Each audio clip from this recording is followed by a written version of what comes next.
기다리지 못해 망한 가정 룻 1에서 4.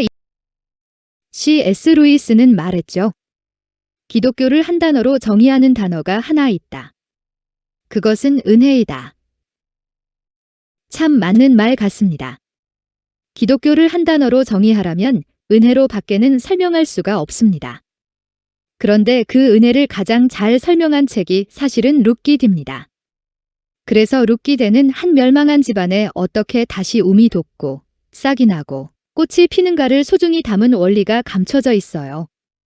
룻기는 사사기 시작 시기에 일어났던 사건, 우선 룻기의 시대적 배경을 좀 볼까요? 룻 1 사사들이 치리하던 때에. 룻기의 배경은 사사기 시대입니다. 동시대입니다. 그래서 룻기 자체는 굉장히 평화로고 또 들녘이 나오는 등 목가적인 배경이지만 그 배경에 깔고 있는 분위기는 스릴러 영화에 나오는 음산한 배경음악 같아요. 사사들이 치리하던 때에 이렇게 소개되고 있습니다. 1 그리고 사사기, 왜 그런 시대를 도래케 했는가요? 출 23장에 이런 기록이 있어요. 너희들이 가나안 땅에 들어가거든 그 안에 모든 원주민들을 차례대로 다 쫓아내라. 이것이 가나안 땅에 들어가기 전 이스라엘 공동체에게 부탁했던 하나님의 말씀이었습니다. 그런데 정작 들어간 이후에 사사기는 한 장부터 무슨 얘기가 나오냐 하면 쫓아내지 못하였더라. 쫓아내지 못하였더라. 정직하게 얘기하면 쫓아내지 못한 게 아니라 쫓아내지 않았던 겁니다. 그 가나안 땅의 타락한 문화가 이스라엘에게는 매력이 있고 좋았어요. 그래서 사실은 쫓아내지 못한 것이 아니라 쫓아내지 않았던 겁니다. 그 결과가 당시에 이스라엘의 왕이 없으므로 사람들이 각기 자기 소견에 옳은 대로 행하는 시대가 되고 말았습니다. 룻기는 그런 시대적 배경에서 출발합니다. 마일, 5, 6. 살몬은 라합에게서 보아스를 낳고 보아스는 룻에게서 오벳을 낳고 오벳은 이새를 낳고 이새는 다윗왕을 낳으니라. 여기 보면 살몬은 라합에게서 보아스를 낳았습니다.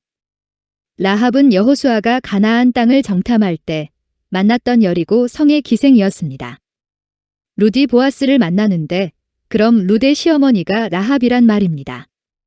그럼 룻기의 시대적 배경이 사사기의 말기가 아니라 성경 순서상 사사기 다음에 룻기가 나오므로 사사기 말기로 생각하기 쉬우나 사사기 초기라는 뜻입니다. 그럼 흉년은 사사기 초기에 왔다는 얘기입니다.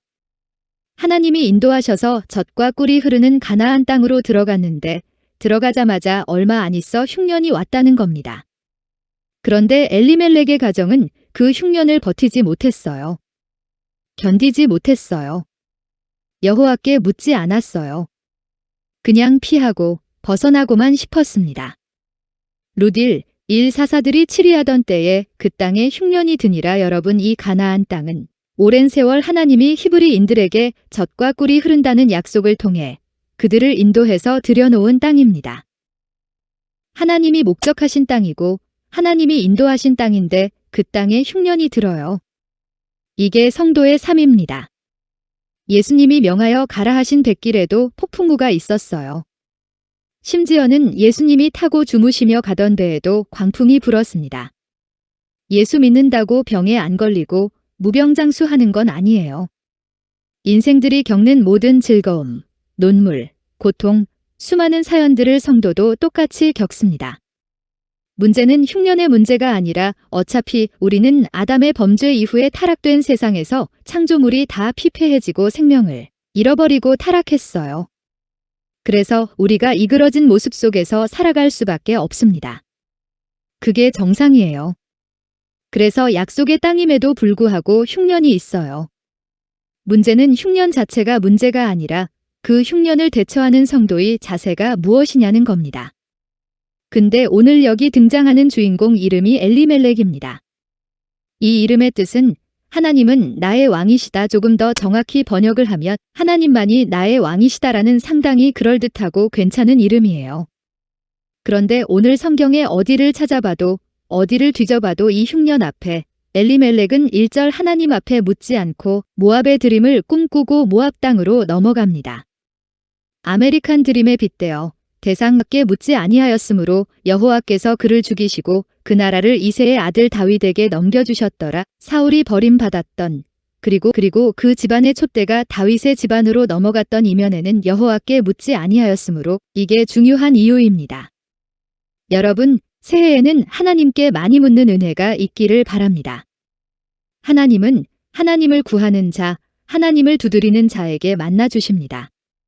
그런데 사울도 그랬고 성경 전체 속에서 또 우리 인생 속에 항상 멸망하는 자들의 공통점이 있는데 그것 하나님께 묻지 않았다는 겁니다. 하나님께 묻지 않는 인생의 결론이 어떻게 될까요? 결국 자기 소견에 옳은 대로 행할 수밖에 없는 거예요. 그렇지 않겠어요? 하나님께 묻지 않는다는 인생의 태도는 뒤집어 보면 내 뜻대로 살겠다는 말과 같은 말이 됩니다. 그래서 가장 겸손한 삶의 태도는 하나님께 기도하는 자의 삶이에요. 기도 없이 사는 사람은 무서운 사람이에요. 교만한 사람이에요. 그 앞길이 불확실한 사람이에요. 믿습니까? 그래서 늘 기도의 자리를 목말라 하시고 기도의 자리를 사모하시고 여호와께 묻는 인생의 훈련을 가지시기를 축복합니다. 자꾸 물어봐야 돼요. 캄캄해도 답답해도 아무래도 물어봐야 돼요. 하나님, 이건 뭡니까? 이건 왜 이런 거죠? 말이 안 되는 일이 있어도 물어봐야 돼요. 그러면 하나님께서 구하는 자에게 반드시 대꾸해 주시고 반응해 주십니다. 하나님께 가까이 함이 내게 복이라 했습니다. 시 73, 28자 엘리멜렉 가정이 이렇게 묻지 않고 떠난 길, 그 땅이 모압입니다. 여러분, 흉년이 들자 하나님께 묻지 않고 미련 없이 모압 땅으로 넘어가 버리고 맙니다. 이것이 우리 인생의 문제입니다. 살다 보면 가끔 우리에게도 피하고 싶은 인생의 문제, 고난, 어려움이 극심한 일들이 닥쳐요. 그때 우리는 어떤 태도가 필요합니까? 기다리는 태도가 필요해요. 하나님 앞에 엎드려 기도하는 자세가 필요해요. 엘리멜렉에게는 그게 없었다는 거죠. 순간 고난을 모면하고 싶은 마음뿐이었어요. 그래서 약속의 땅을 버리고 모압으로 내려갔다가 일가족이 화를 당하게 된 거죠. 인간이 가장 못하는 것 중 하나는 기다리지 못하는 것입니다. 이것은 신앙의 문제이기도 합니다. 믿음이 없을수록 못 기다립니다. 이번에 신년도 신임 교역자들을 새로 모집하는데 400여 통의 이력서가 들어왔어요. 거기서 70명만 골라서 면접을 보고서 최종적으로 몇 분만 새로 뽑았습니다. 그런데 한 분은 여러 교회에 복수 지원을 한 것입니다. 우리 교회에도 서류를 내고 다른 교회에도 서류를 내고 면접을 본 것입니다. 그런데 우리 교회에서 그분께 전화해서 이제 청빙이 결정되었다고 하니까 그분은 도우 교회에 청빙이 안 될 줄 알아서 다른 교회에 가기로 결정되었다고 하더라고요. 하루 전날 그게 결정된 것입니다. 하루만 더 기다렸으면 되었을 터인데 하루 차이로 다른 교회로 가게 되었지요. 물론 그럴 수 있죠. 그 교회에 꼭 필요한 인물이고 그 교회에서 더 잘 될 수도 있겠죠. 그런데 우리 교회에 이력서를 낼 때 다 기도하고 냈을 것 아닙니까? 목회자가 사역지를 결정하는데 다 기도하고 하나님의 인도를 구했을 것 아닙니까? 그런데 기다리지 못하여 그분을 모시지 못하게 되었습니다. 여러분, 믿음이 깊은 분은 기도하고 기다릴 줄 압니다. 그러나 믿음이 연약한 분은 고난이 오면 기도할 줄도 모르고 기다릴 줄도 몰라요. 엘리멜렉이 기다릴 줄 몰랐다는 거죠. 엘리멜렉은 여기서부터 실패했어요.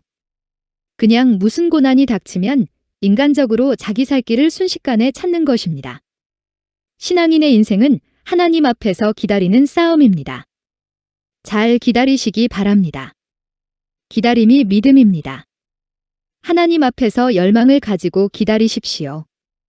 기도하라는 뜻입니다. 1. 사사들이 치리하던 때에 그 땅에 흉년이 드니라. 유다 베들레헴의 한 사람이 그의 아내와 두 아들을 데리고 모압 지방에 가서 거류하였는데 여기서 거류라는 말은 원어적으로 잠깐 머문다는 말이 아니고 뿌리를 내려서 살겠다는 의지를 담은 말입니다. 아마 처음에는 뿌리를 내리겠다는 마음은 아니었을 겁니다. 잠시 이 흉년만 피하자. 그런 마음으로 고민 없이 가볍게 길을 떠났을 것입니다. 롯도 보면 처음부터 소돔성에 들어가서 살지 않았어요. 먼저는 그 근처에 장막을 치고 살았어요. 처음에는 들어가서 살 생각을 하지 않았을 거예요. 그런데 나중에는 왜 소돔성에 들어가서 살게 되었을까요? 점점 조금씩 한 발짝씩 그 속으로 들어가게 된 것입니다. 그러다가 소돔성과 함께 멸망을 당했죠. 간신히 목숨은 건졌습니다만 사그들이 거기에 거주한 지 10년쯤에 처음엔 잠시 다녀오자는 생각으로 내려갔는데 벌써 10년이 지났습니다. 강산이 한 번 변한다는 기간입니다. 사람이 이렇게 됩니다. 못 돌아오는 것입니다. 결국은 환란을 엄청 당하고는 돌아온 탕자처럼 결국 베들레헴으로 돌아오는 것입니다. 인생이 호락호락 내 뜻대로 움직여지는 게 아니에요. 한번 발목이 잡히면 거기서 쉽게 못 빠져나옵니다. 우리 인생은 하나님 아니면 어둠의 권세 잡은 자 이 둘 중에 하나가 나를 붙잡게 되어 있어요. 한번 잡히면 쉽게 발을 못 뺍니다. 끝장날 때까지 움직이지 못해요. 엘리멜렉 가정이 그랬다는 거죠. 65. 장의 탕자도 처음에 자기 목 챙겨서 떠날 때는 룰루랄라 기가 막혔을 거예요. 이방 땅으로 갔다는 것입니다. 갔다가 언제 돌아올 마음이 일어나죠? 줄였을 때가 아닙니다. 줄여 죽게 되었을 때입니다. 그제야 아버지의 집으로 돌아갈 마음이 생겼던 것입니다. 결국 이 가족은 10년 동안 돌아오지 못하고 사모압 땅에 머물며 갖은 순환과 폭풍우를 겪게 됩니다. 꿈을 쫓아갔지만 거기엔 꿈이 없었어요. 더 몰락해가는 길밖에는 남은 게 없었어요. 결국 가장 엘리멜렉이 죽고 두 아들 말론과 기럨도 죽습니다. 말론, 병들다는 뜻, 기럨, 끝장이 나다는 뜻이 죽습니다. 모든 성경이 그렇듯이 사건이 지난 다음에 쓰여집니다. 그래서 이런 이름들은 본명이 아니라 사람들이 기억하기 쉽도록 후대에 지어서 붙인 이름이라 생각됩니다. 말론과 기럨이 그렇게 인생을 허망하게 마감했다는 뜻을 암시하고 있죠. 한 집안에 남자 셋이 죽고 여자 셋이 남습니다. 이 집은 폭삭 망했다는 뜻입니다. 하나님이 허락하신 약속의 땅을 떠난 결과가 이렇게 비참합니다. 그런데 하나님의 섭리가 여기 있어요. 하나님은 진정한 은혜를 가르치기 위해서 그들이 의지하던 모든 것들을 먼저 다 허물어 버리십니다. 우리 상식에는 굉장히 잔인하신 것 같지만 이게 하나님의 잔인한 자비입니다. 무너져야 새 집을 짓기 때문입니다. 있는 집 위에다 새 집을 지을 수 없어요. 그래서 이들이 붙들고 의지하고 있던 모든 것들을 하나님은 다 허물어 버리십니다. 그때 고향 땅에 하나님이 풍년을 주셨다는 소식을 흘러 듣습니다.